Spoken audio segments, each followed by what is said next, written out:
यदि किसी किसान का फार्मर आईडी आज दिनांक तक नहीं बन पाया है तो उस किसान का अपन बिना किसी ऑफिशियल आईडी के या बिना किसी एप्लीकेशन के या बिना लैपटॉप के अपन मोबाइल के माध्यम से फार्मर आईडी यहाँ पर बनाएंगे। उसके लिए आपको अपने वेब ब्राउज़र को ओपन कर लेना है, कोई भी वेब ब्राउज़र, वैसे तो क्रोम में ही आप चलाएंगे, और यहाँ पर आप उसकी लिंक जो है वहाँ पेस्ट कर देंगे हम आपको, अगर लिंक आपके पास होगी, या तो फिर लिंक इसकी mpfr.agristack.gov.in है, इस पर आप क्लिक करेंगे तो आपको ये पोर्टल ओपन हो जाएगा। यहाँ पर लिखा हुआ है मध्य प्रदेश फार्मर रजिस्ट्री। एक बात आपको देखना है कि ये पोर्टल भारत सरकार के द्वारा बनाया गया है, तो इसमें भारत ये सभी राज्यों के लिए अलग अलग है, तो ये अपने मध्य प्रदेश राज्य के लिए अलग पोर्टल है। तो आपको देखना है कि जब भी आप आईडी बनाएंगे ऊपर मध्य प्रदेश लिखा हुआ होना चाहिए।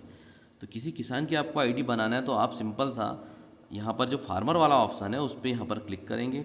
क्लिक करने के बाद क्रिएट न्यू यूज़र अकाउंट नीचे लिखा हुआ आएगा, इस पर आप क्लिक करेंगे और यहाँ जो किसान है उसका आधार नंबर एंटर करेंगे। यहाँ पर आपको एंटर करने बोलेगा और नीचे जो है सबमिट की बटन है, जैसे ही आप आधार नंबर दर्ज करेंगे तो सबमिट की बटन ओपन हो जाएगी। जैसे ही आप आधार नंबर दर्ज करेंगे, ऊपर आधार नंबर यहाँ दर्ज है, अभी मैंने इसको हाइड कर दिया है, और आप यहाँ पर सबमिट पे क्लिक कर देंगे। तो जैसे ही सबमिट पे क्लिक करेंगे तो जो फार्मर है उसको एक OTP चले जाता है, तो वो OTP आपको यहाँ पर दर्ज करना है। जैसे ही OTP आपको आ जाएगा, आप यहाँ पर OTP दर्ज कर देंगे और OTP दर्ज करके नीचे आपको यहाँ पर एक वेरीफाई का पे क्लिक कर देंगे, वेरीफाई बटन पे।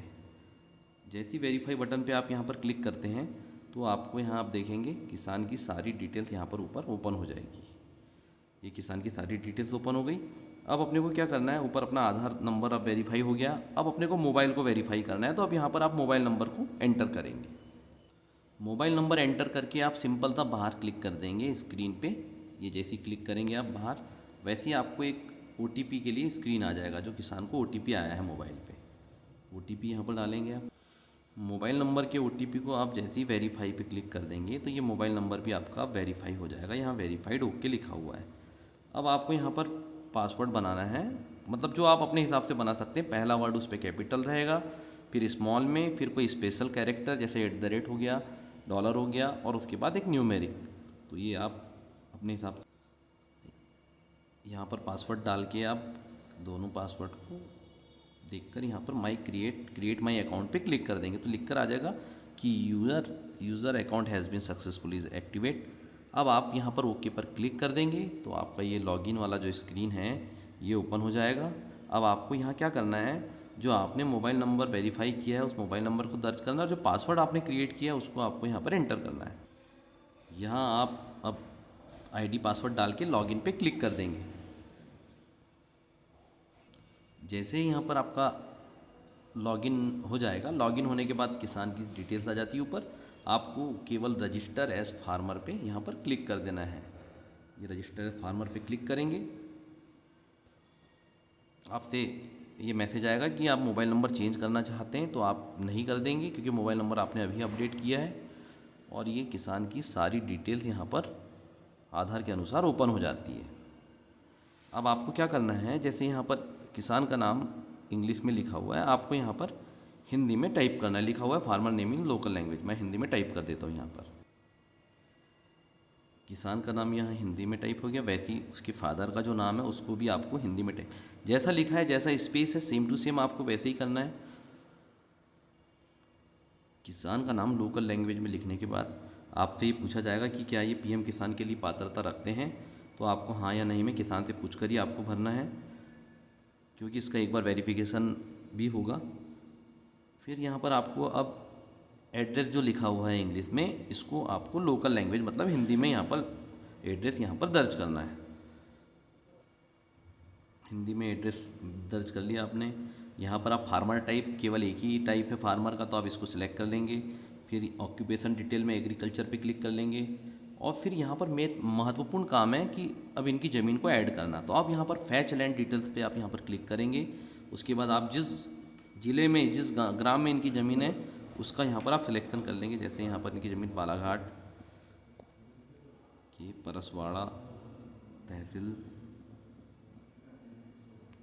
के ग्राम में में स्थित है। और सर्वे नंबर में जो खसरा नंबर है किसान का, वो आप उसकी पावती पे देख के ये देखना है कि जो अभी वर्तमान में जो खसरा नंबर है वही आप दर्ज करेंगे। पट्टी देख के, पावती देख के नहीं, ऑनलाइन खसरा देख के ये दर्ज करना है। और यहाँ पर सब सर्वे में कुछ नहीं डालना है आपको, और सबमिट पर क्लिक कर देना है।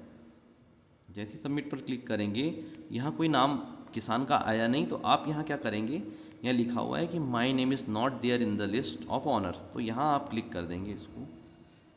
जैसे ही क्लिक करेंगे फिर से उसी प्रकार की स्क्रीन ओपन हो जाती है। सर्वे नंबर पे एक बार आप क्लिक करेंगे और बाहर क्लिक कर देंगे ताकि ये रिफ्रेश एक बार हो जाए। और सब सर्वे नंबर में ऑटोमेटिक यहाँ पर स्टार सेलेक्ट करने आ जाता है। आप इस स्टार को सिलेक्ट कर लेंगे और बाहर क्लिक कर देंगे, और थोड़ी देर आपको यहाँ पर वेट करना पड़ेगा।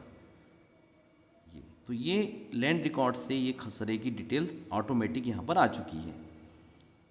अब आप इसको यहाँ पर चेक बॉक्स पे सिलेक्ट कर लेंगे, और सिलेक्ट करने के बाद यहाँ पर आप ये पूछेगा कि फार्म लैंड टाइप क्या है, तो यहाँ पर आप एग्रीकल्चर, ये केयर ऑफ को आप यहाँ सन ऑफ कर देंगे और यहाँ से ऐड लैंड डिटेल्स पे क्लिक कर देंगे। ये यहाँ पर ज़मीन की जानकारी यहाँ पर ऐड हो चुकी है। यदि आपको और ज़मीन की जानकारी ऐड करना है तो आप यहाँ फैच लैंड डिटेल्स पे क्लिक करके फिर से और ज़मीन की जानकारी यहाँ पर आप ऐड कर सकते हैं। तो अभी यहाँ पर इनकी ज़मीन केवल एक ही है, तो मैं यहाँ पर ये करके अब आप यहाँ पर वेरीफाई ऑल लैंड पे क्लिक कर देंगे, तो ये ज़मीन वेरीफाई हो गई। आपको अब दो चीज़ देख लेना है, नेम मैच स्कोर अगर 5% से कम है तो आप नहीं कर पाएंगे, उसका पटवारी को करना पड़ेगा। एंड ये देखना है कि जो टोटल लैंड एरिया है यहाँ लिखा हुआ है, यदि किसी का 0-0 रहता तो उसका भी आप नहीं कर पाएंगे, पटवारी को पहले उसका हिस्सा करना पड़ेगा परिमार्जन पोर्टल से, उसके बाद फिर आप कर सकते हैं इसको। तो आप ये दो चीज़ विशेष ध्यान रखेंगे। उसके बाद आपको अब सिंपल था कुछ नहीं करना है। अब यहाँ पर ये किसान की ये समग्र ID भी आ गई, जो उन्होंने पहले आधार से समग्र लिंक करवाया होगा, इस वजह से इनका पहले से लिंक है। अब आपको केवल ये चेक बॉक्स जितने भी है वहाँ पर क्लिक कर देना है। अब आपको ये सेव का ऑप्शन आ गया। अगर कोई भी जानकारी इनकम्प्लीट होगी तो आप ये सेव नहीं कर पाएंगे, इस बात का ध्यान रखेंगे। अब इसको मैं सेव पर क्लिक कर देता हूँ। जैसे ही सेव पर क्लिक करेंगे तो ई साइन करने के लिए आपको यहाँ पर बटन मिलेगी। सेव करने के बाद प्रोसीड टू ई साइन पे क्लिक कर देंगे, और किसान का यहाँ आधार नंबर दर्ज करेंगे। जैसे OTP आप आधार डालने के बाद OTP दर्ज कर देंगे। OTP के बाद आप यहाँ पर सबमिट पे क्लिक कर देंगे। जैसे सबमिट बटन पे आप क्लिक करेंगे तो ये अब आप देखेंगे कि इनका जो इनरोलमेंट ID है वो यहाँ पर बन चुका है, और आपको ये PDF डाउनलोड करने के लिए भी यहाँ पर दिखाई दे रही है। आप इस PDF को डाउनलोड करके किसान को PDF आप व्हाट्सएप के माध्यम से दे सकते हैं। ये किसान का ये फार्मर ID का ये PDF जनरेट हो चुका है, मतलब इनकी ID अब बन चुकी है। धन्यवाद।